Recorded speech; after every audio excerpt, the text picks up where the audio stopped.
Vizag sir ఎక్కడైతే sir మీ దృష్టికి తీసుకొస్తున్నాను, ఎక్కడైతే మీరు మోర్ ఇండస్ట్రియల్ బెల్ట్ ఎక్కడ ప్లాన్ చేశారో ఉత్తరాంధ్ర కానీ కొన్ని ప్రత్యేక ఎస్పెషల్లీ నా దృష్టికి ఎక్కువ వచ్చింది ఉత్తరాంధ్రకు సంబంధించి కొంత political leadership the getting in to the unwanted land disputes, land settlements.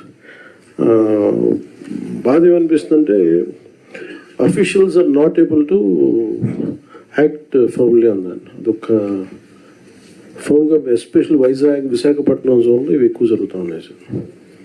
అది మిగతా చోట్ల కానీ ఇది డెవలప్మెంట్ కొంచెం ఒక ఫోన్గా మీరు ఒక డైరెక్షన్ ఇవ్వండి సార్, ఒక డైరెక్ట్ ఇవ్వాలి మీరు దీనికి సంబంధించి, ఇస్తే బాగుంటుంది సార్. ఏదైతే డిప్యూటీ సీఎం గారు చెప్పారో 5-6 జిల్లాలు అనకాపల్లి, విశాఖపట్నం, విజయనగరం, ఈ జిల్లాలో బోత్ పోలీసు ఉన్నారు, కలెక్టర్స్ ఉన్నారు. It is your responsibility. ఎక్కడ ల్యాండ్ గ్రాబింగ్ కానీ, మ్యానిపులేషన్ కానీ, ఇంటర్ఫిరెన్స్ కానీ ఉండడానికి వీల్లేదు. Be firm, be ruthless. ఒకవేళ ఏ కంప్లైంట్ వచ్చినా we're not going to spare it. ఎవరైనా సరే, దట్ ఈస్ ది మ్యాండేట్. మీరు క్లియర్గా ఉండండి. పాత రికార్డ్స్ కూడా మేము వెరిఫై చేస్తాం. ఎవరు తప్పు చేసినా కూడా ఎవరిని వదిలిపెట్టే సమస్య ఉండదు.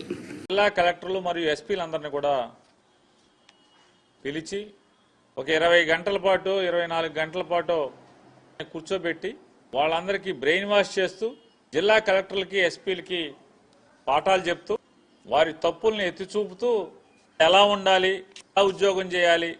మీరు గొప్పగా పనిచేస్తున్నామని మీరు అనుకుంటున్నారు, నేను కూడా అనుకుంటున్నాను. కానీ ప్రజలు అనుకోవట్లేదు, ప్రజలు భావించట్లేదు. మీ పనితీరు ఏం బాగాలేదు, ప్రభుత్వ పనితీరు ఏం బాగాలేదని చెప్పని కలెక్టర్లకి, ఎస్పీలకి చెప్తున్నారు. 2 సంవత్సరాలు పూర్తవుతున్న సందర్భంగా 2 సంవత్సరాలు పూర్తవుతుంటే ఆయన మాట్లాడుతున్నటువంటి సూక్తి ముక్తావళి, ఆయన భాష్యం చెప్తున్నాడు. కలెక్టర్లు మీరు పనిచేస్తున్నామని అనుకుంటున్నారు, నేను కూడా మీరు బాగా పనిచేస్తున్నారు అనుకుంటున్నాను, కానీ అంతా సున్నా. వాళ్ళు ఏం చెప్తున్నాడు, మీరు పని చేయటం చేత కావట్లేదు, మీ పనితీరుని ప్రజలు మెచ్చుకోవట్లేదు అంటున్నాడు. కలెక్టర్ల పనితీరు, ఎస్పీల పనితీరు ప్రజలకు నచ్చట్లేదంటే ఏంటి? వాళ్ళది కాదు, మీ పనితీరు అనేది కూడా గుర్తుపెట్టుకోమని చెప్తూ